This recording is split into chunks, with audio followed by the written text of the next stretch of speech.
Fala pessoal, aqui é o Luiz, dono desse canal, o Ativamente. E se você quer saber como fiz mais de R$ 2.000 em apenas uma semana vendendo canais de YouTube, esses são alguns prints de vendas que eu fiz. É só estar clicando no primeiro link da descrição que eu mostro o passo a passo que eu fiz para estar tendo esses resultados, beleza? O seu comportamento determina se ele vai continuar existindo. Sim. Se você treina e beleza, você não está querendo buscar necessariamente benefício estético, mas você começa a ver uma melhora atencional, uma melhora no sono, seu apetite melhora, seu humor regula, você fica um pouco menos impulsivo, você fica um pouco menos irritado. Posso te dar um Isso exemplo é prático benefício. disso, do que você fala do rápido? Existem algumas pessoas que a gente atende que têm compromissos profissionais com o físico. Tá? Eu, por exemplo, hoje em dia, eu tenho que ficar Tudo bem. magra. Tudo bem. Mas imagina que algumas pessoas elas tiveram alguma situação que alterou que a forma física delas e elas precisam voltar rápido. Uhum. E alterou a forma física, também alterou a forma mental. Por exemplo, cirurgia. O Wesley está aqui, ele pode contar um pouquinho pra gente, porque, por exemplo, cirurgia você lida com dor. E a tua capacidade de controle da fome ou necessidade de recompensa no ambiente de dor Muda. é completamente diferente. Tudo bem. O que a gente faz com a pessoa? Quais são as nossas atitudes? São formas rápidas de mudança como é que fala? De atitude. Então, a primeira coisa que a gente faz, a gente combina com ele na consulta que horas que ele vai comer, quais são os horários das refeições. E a gente programa no telefone dele, no meio da consulta, a gente vai programar os seus alarmes agora. Por quê? Não é só que ele fez o alarme, é que ele viu a gente fazendo o alarme. Então ele olha e fala assim, opa, foi meu médico que fez o alarme para mim. Então já não é mais aquela coisa, eu posso me dar o bypass, mas eu não vou dar o bypass no meu médico. Então eu acerto os alarmes dele. A gente cria situações de logística, ou seja, marmita pronta. Uhum. Porque se ele tiver que cozinhar, Não rola. ferrou. Não existe. Ah, mas eu bebo. Tá bom, você vai na sua geladeira e você vai tirar tudo que tem de bebida da porta da geladeira, você vai colocar garrafa d'água. E você, quando você abrir a porta da sua geladeira, você vai começar da porta para o centro. E aí o que essa pessoa faz? Primeiro, ela já não tem mais a bebida lá, não tem a cervejinha, não tem o negócio, mas ela tem água. E ela vai olhar e falar o quê? Opa, a água tá fácil. E ela começa a beber água. Então são coisas pequenas, mas que aceleram essa capacidade da criação do hábito. Por quê? Porque elas estão prontas, imediatas. E aí o que é a orientação? Final de semana. Final de semana você vai cozinhar, o exercício é cozinhar. Por que cozinhar? Porque cozinhar é o exercício da saciedade. A saciedade, ela não vem daqui, ela não vem daqui, ela não vem daqui. A saciedade, ela vem daqui. Você vai sentindo o aroma da comida, e não é à toa que o churrasqueiro é o que menos come no churrasco. O tempo todo sentindo o cheiro. Por quê? Ele está o tempo inteiro saciado. Olha a sua mãe, que a sua mãe termina de fazer o almoço, ela senta para almoçar, ela come pouquinho, ou então ela fala assim, ai filho, eu não vou comer agora porque eu não estou com fome. Sua avó fala assim. Por quê? Porque no preparo do alimento você vai tendo essa percepção de aroma e isso vai fazendo com que você tenha uma sinalização de saciedade aqui. Então no final de semana a gente ensina a pessoa a ser saciada e durante a semana a gente entrega aquilo pronto para não ter o erro logístico de mas eu não tinha o que comer e aí na escolha até você ter um condicionamento razoável a gente consiga fazer isso. E por que a gente faz isso? Não era mais fácil simplesmente entregar uma rotina para pessoa de dieta, de treino, se vira, né? Ou método japonês, se vira. Né? Então, para o profissional mas para a pessoa não. Uhum. E assim, o que o Muzi quis basicamente falar é que automatize o processo. Deixe Exatamente. fácil, cara. Você quer beber água? Tem água na sua frente aqui, ó. Você não precisa ir lá buscar. Você quer fazer academia de manhã cedo? Cara, tenta pegar uma academia perto, porque se precisar pegar 2 ônibus, você não vai, velho. Tem exemplo prático disso, a gente montou uma academia em casa. Exato. Esse é o ano que eu tô treinando mais na minha vida inteira. E olha que interessante, o oposto é verdade. Você perguntou não só como formar bons hábitos, mas como os destruir ruins. Sim. O oposto é verdade. Se você quer destruir um hábito que você tem que é ruim, dificulte o acesso a ele. Uhum. Tira Eu a ia falar cerveja isso da agora. geladeira, Uhum. desinstala o iFood. Mas eu posso pegar... Deixa o celular em outro cômodo se você tem dificuldade de concentração. Bota na gaveta, desliga na gaveta no outro cômodo. É verdade que você vai eventualmente executar aqueles comportamentos. E o complicado é que você vai focar quando executou. Mas você não vai perceber quantas vezes você deixou de fazer caso aquilo tivesse de fácil acesso. Então, se plotar num gráfico de 6 meses, você provavelmente teve uma redução percentual gigantesca de execução do comportamento disfuncional. Só que você não viu isso, porque você não fez. Isso é curioso, né? Como um mais ou viés. menos o cara que pensa, não vou ter chocolate em casa, mas quando ele tá com vontade, ele pega o carro, vai ao mercado e compra. Só que se tivesse em casa, teria comido muito mais teria vezes durante comido o ano. muito Trago mais. enorme. É o Você que a vê gente... cigarro. Por que o ambiente livre de cigarro ele é importante? Na minha opinião, Você não Bruno, sente o cheiro. além de você não sentir o cheiro, E é porque feio. nem o fumante ele gosta do cheiro do cigarro, né? Tem muito fumante que não gosta do cheiro de cigarro. Você cria uma barreira para ele, né?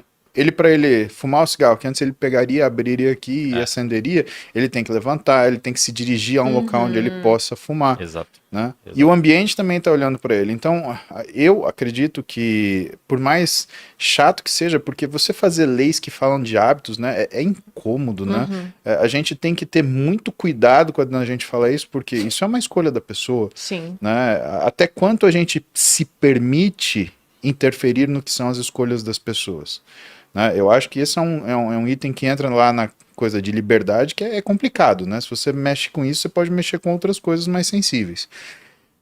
Mas que, do ponto de vista de resultado final, eu acredito que quem fumava acabou fumando menos. Porque essa pessoa, inegavelmente, ela não vai, pela proximidade ou pela facilidade, que antes ela pegava, puxava um cigarro, fechava o cinzeiro aqui, acendia, começava a fumar. Ela já não vai... Saúde. Obrigado. Ela já não faz isso, então ela vai pensar... Ai, cara, será que eu vou levantar agora e ir lá fora pra falar? Não, eu vou daqui a pouco. Tá legal a conversa aqui, eu não vou perder essa parte. Exato. Né? Então acabou diminuindo, por exemplo, a quantidade de cigarros fumados. Né? Eu não vi nenhum artigo sobre isso, não vi nada. Né? Isso é a minha opinião de observar pessoas, que é uma das coisas que a gente também precisa fazer na nossa vida. Né? Nem tudo que a gente consegue, que a gente precisa saber é mensurável, né? Que é a condição humana. Né? Tem coisas que você tem que observar e com muita cautela perguntar para as pessoas, às vezes até de uma forma muito delicada para ela não entender por que você quer saber aquilo, para isso não interferir na resposta dela, até porque as pessoas, né, elas mentem, né? Tem até um livro sobre isso, né? E o interessante é que quando a gente fala, por exemplo, de Big Data, e a gente estava falando isso, estava conversando isso com o Wesley ontem também, né? Você sabe que as ferramentas, né, que atestam que a verdade da pessoa não são os questionários que vocês veem por aí.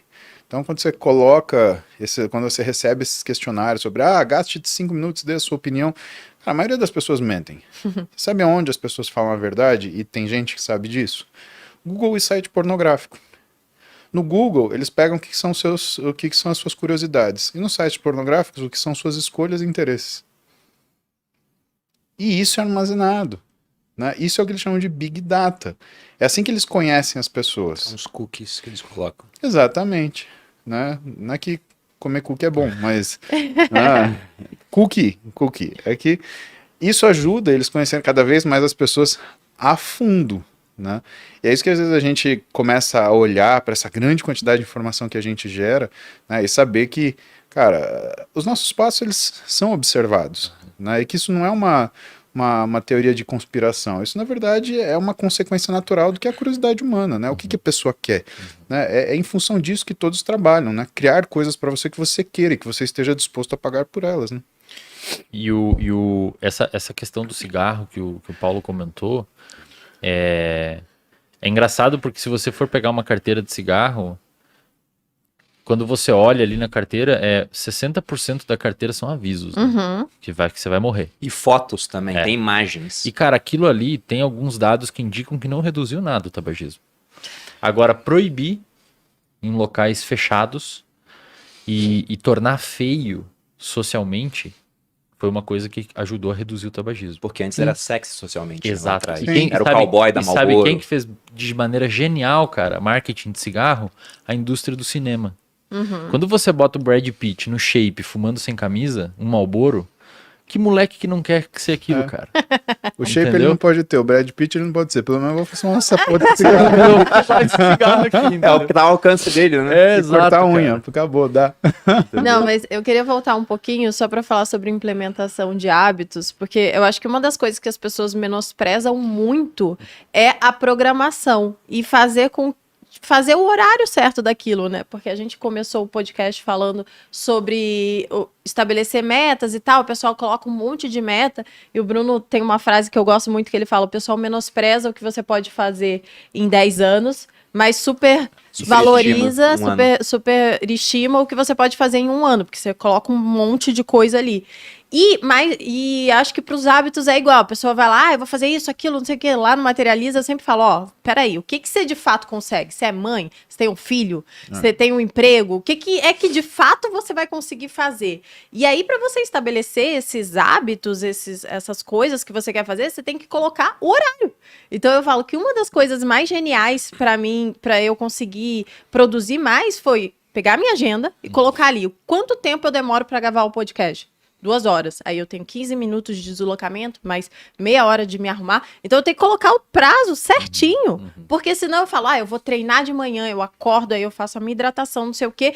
E vai dar certo se eu acordar 8 e o podcast começar às 9. Não vai dar, porque você não colocou o tempo correto. Então se você tem que cozinhar, você tem que colocar lá o tempo. Se você tem o deslocamento em São Paulo com chuva, 1h30 a mais. E aí assim vai. Então se você fala, hoje eu vou fazer um monte de coisa, eu acho que as pessoas pessoal que tem TDAH, que tem, né, uma atenção mais fluida, digamos assim, eles geralmente têm uma gestão de tempo muito difícil.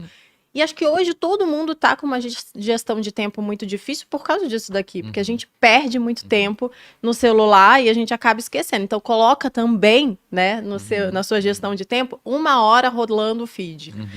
Aí você coloca lá. Um dado sobre E isso tudo isso interessante. vai fazer diferença para que você, de fato, coloque os seus hábitos em prática, os objetivos que você quer. Um dado sobre isso de perder tempo com a internet interessante é que o TikTok já é uma rede onde o pessoal passa mais tempo do que no YouTube. Caramba, Só cara. que o YouTube E os de vez em vídeos quando. pequenininhos. Exatamente. No YouTube de vez em quando eu entro pra ver um vídeo que é 1 hora de vídeo, 1h30 de vídeo, um aulão de alguém, por exemplo. E no TikTok são vídeos de no máximo 3 minutos. E o cara fica lá na cachaçinha, né?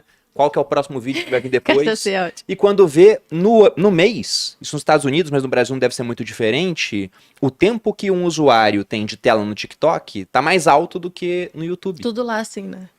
E aí o cara depois reclama que não tem tempo pra fazer as coisas, porque não se programa. Né? Exato. Sabe que isso é um estudo importante, porque, por exemplo, você vê, o Instagram nos Estados Unidos, se não me engano, é a 5ª ou a 7ª rede social mais importante.